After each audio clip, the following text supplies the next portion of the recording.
It was late afternoon, and Alice sat in her living room, absorbed in an old paperback mystery. The sound of the rain tapping against the window created a calming rhythm. She lived alone, in a small, quiet suburb, and she liked it that way. Alice had grown used to solitude after her divorce. She found peace in her routines, early morning jogs, reading in the evenings, and occasionally browsing old collectibles at antique shops. That afternoon, as she sipped her tea, there was a knock at the door. Unusual, since she wasn't expecting anyone. She hesitated for a moment before getting up to answer it. Through the peephole she saw a man, tall, dressed in a dark trench coat, with a hat pulled low over his face. There was something off about him, something that made her uneasy. "Can I help you?" she called through the door without opening it. "I'm looking for an Alice Montgomery," the man said, his voice smooth, polite. She paused. How did he know her name? Her gut told her to send him away, but something compelled her to open the door, just a crack. "That's me," she said warily. "Who are you?"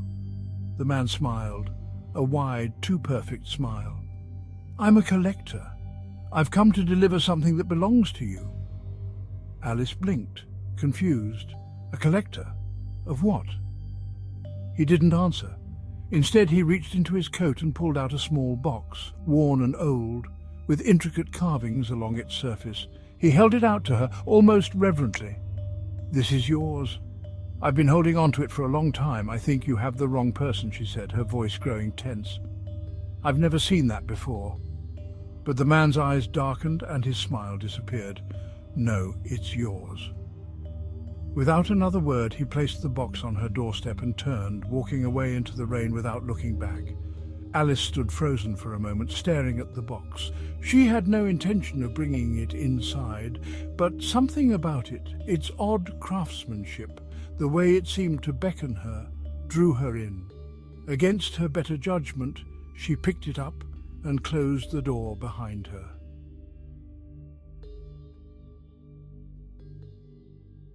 That night, Alice sat in her kitchen staring at the box. There were no obvious locks or seams. She felt the grooves under her fingers, tracing the carved patterns. It was delicate, almost beautiful, but every time she thought about opening it, a strange sensation washed over her like a warning. A part of her knew she shouldn't, but curiosity gnawed at her. Finally, as midnight approached, she couldn't resist any longer. She gently pried the lid open. Inside was an old photograph. It was black and white, worn around the edges. The image showed a young woman, her face pale and gaunt, with eyes that seemed almost too large for her face. She looked familiar, but Alice couldn't place where she'd seen her before. She turned the photograph over. Scribbled on the back in faded ink were the words, "You forgot me." Alice's heart skipped a beat. She set the photograph down quickly, her fingers trembling. A cold draught seemed to pass through the room, though all the windows were shut. She glanced at the box again, her breath shallow. That's when she heard it. A faint whisper, almost imperceptible but unmistakably real. It came from the next room. Alice froze, her mind racing. She was alone, or so she had thought. Slowly, she got up and walked to the doorway. The living room was dark, the only light coming from the dim street lamp outside. But there was a figure, a woman, standing by the window. It was the woman from the photograph. Alice felt her knees weaken. The figure didn't move, didn't even turn to face her. But Alice could feel the air grow thick with a presence, something sinister lurking just beneath the surface of reality. Who are you?" Alice managed to choke out. The woman's head turned ever so slightly, her voice barely audible. "You forgot me." Alice backed away, panic rising. She turned to flee, but the house seemed to shift around her. The walls grew darker, the air colder. Shadows flickered in the corners of her vision. She ran back to the kitchen, hoping to escape through the back door, but when she reached for the handle, it was locked, jammed tight.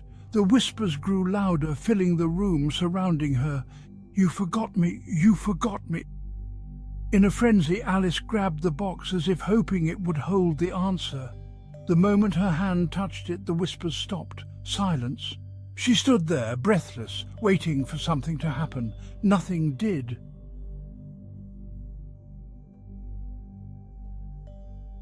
The next day, Alice woke in her bed, drenched in sweat. The night before felt like a fever dream, unreal and distant. But when she went downstairs, the box was still there, sitting on the kitchen table, as though it had been waiting for her. With shaking hands, she picked up the photograph again. The woman's hollow eyes stared back at her, and something deep in Alice's mind stirred. A memory she hadn't accessed in years, long buried, clawed its way to the surface. She remembered now. When Alice was a child, she had an imaginary friend, a lonely girl who had followed her everywhere, whispering secrets, promising to always be there. But as Alice grew older, she had forgotten about her, pushed her away. She had grown up, left the past behind, moved on with her life. But the girl hadn't forgotten. The realization sent chills down Alice's spine. She hadn't just forgotten the girl, she had abandoned her. That night, the whispers returned. Alice tried to ignore them, but they became louder, more insistent. By the third night, she could see the girl again, sitting in the corner of her room, watching her sleep.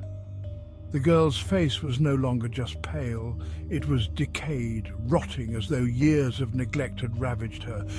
"You forgot me," the girl hissed, her voice dripping with malice. Alice tried to run, but she knew deep down there was no escape. She had opened the box. She had invited her back. Now the girl was with her forever. The next morning the house was empty. No trace of Alice remained, but the box was still there, waiting, as it had always waited, for its next collector.